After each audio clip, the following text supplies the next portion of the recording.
আমি কেমিস্ট্রি বই। আমার বিক্রিয়াগুলো পড়তে পড়তে স্টুডেন্টরা তাদের অন্যান্য বইগুলো পড়ার সুযোগ পায় না।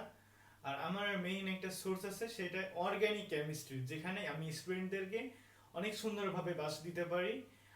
আর সেইখানে আমার যতগুলো বিক্রি আছে তারা সেগুলো পড়তে পারে না, আর সেই জন্য তারা তাদের রসায়ন দ্বিতীয় পত্র পরীক্ষায় অনেক ভালো একটা মারা খায়। ইভেন তাদের রেজাল্ট অনেক আমি খারাপ করে দিই।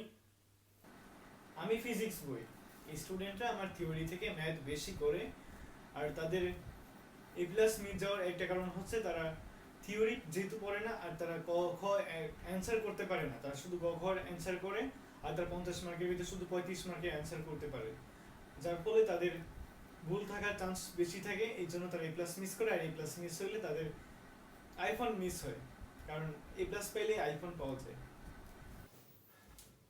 কি ভাই, পরিচয় দেওয়া লাগবে আমি কে?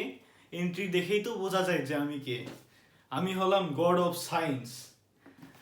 আমি সায়েন্সের একমাত্র রয়্যাল সাবজেক্ট, আর আমারে লাগে না এমন কোনো সায়েন্সের বই নেই যে সেখানে আমাকে লাগে না। ফিজিক্স, সেইখানে ভাই আমি ছাড়া অন্য কেউ থাকে না, আমি সব জায়গায় লিড দেই। কেমিস্ট্রি তুমি করতে যাবা, সেখানে ও যে বিক্রিয়ার কথা বললো, ওই বিক্রিয়া ছাড়াও যেসব ম্যাথ আছে, পরিমাণগত রসায়ন, গুণগত রসায়ন, পরিবেশ রসায়ন, সেইখানেও কিন্তু আমাকে লাগবে, শুধু ওর বিক্রিয়া না। আর বায়োলজিতে শুধু আমি নাই, জাস্ট ওই একটা পেপার হচ্ছে আলাদা। তাও বায়োলজির একটা জায়গা লাগে ভাই, শোনো, বিএমআই নির্ণয় করতে, এছাড়া আমার লাগে না। আর যেগুলো রয়্যাল সাবজেক্ট সবগুলোর উপরে হচ্ছে আমি ম্যাথ।